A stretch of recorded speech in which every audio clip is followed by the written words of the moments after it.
जो साधना करते हैं, गुरुओं के शरण में चले गए हैं, उनको कोई लाभ नहीं है। उनके किसी भी कर्म कर्तव्य व्यवहार में परिवर्तन नहीं है। तो जन साधारण ये सोच बैठे हैं कि जो ये भक्ति करते हैं ये भी नए दुखी,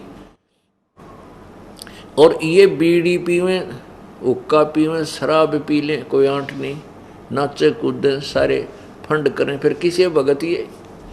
तो पुण्यात्मा भगत वही होता है जो इस काल के द्वारा हमारी बनावटी जो सजावट है उसको नहीं करे।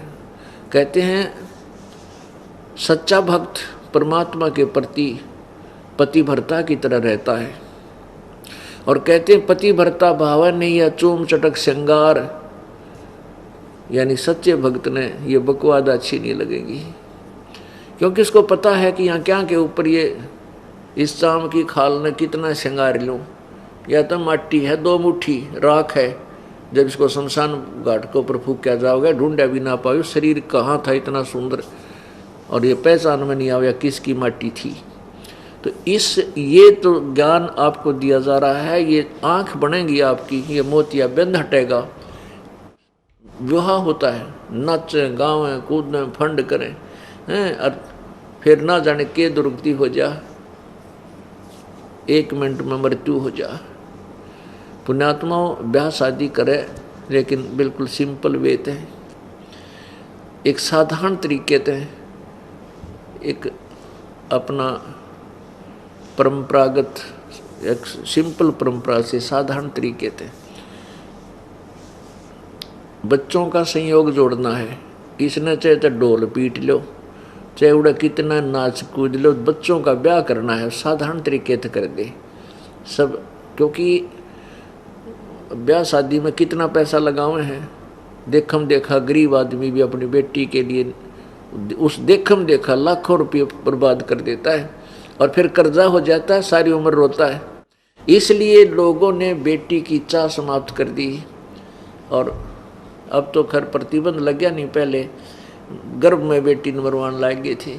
कारण क्या था कि हमारी नालायकी, हमारी जो परंपरा गलत बना ली हमने। नहीं, बेटी के साथ धन नहीं, पहले बाप का कमावा फिर अगले के जावे, जो दे दे वो ले जाना, तो बेचारी कदे ऑब्जेक्शन नहीं करती। तो हमारे जो नकली जो ड्रामाबाजी है, इसने ये समाज बर्बाद कर दिया।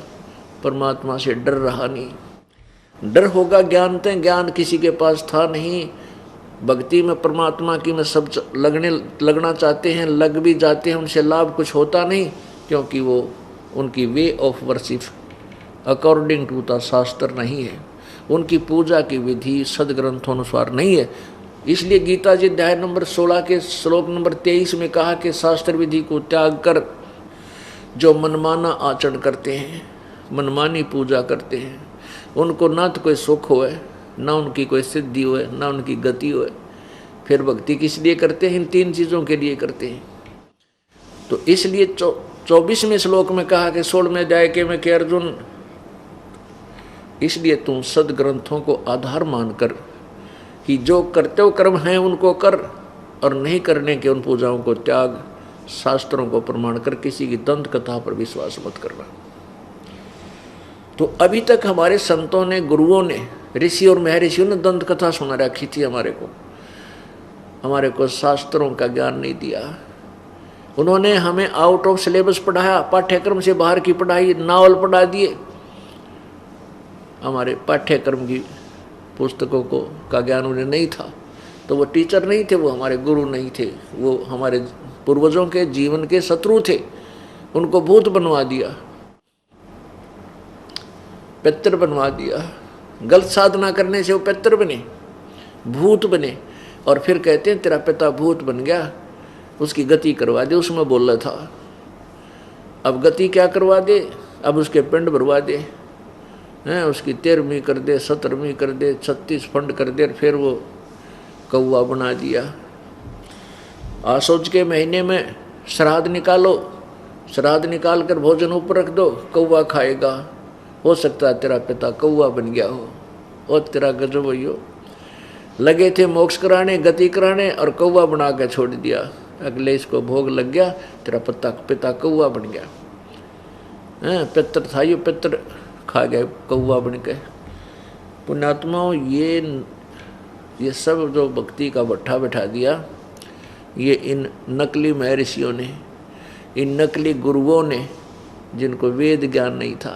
और परमात्मा आए थे 600 वर्ष पहले, उन्होंने यही तत्व ज्ञान दिया था जो दास उन्हीं का प्रदत्त आज आपको सुना रहा है।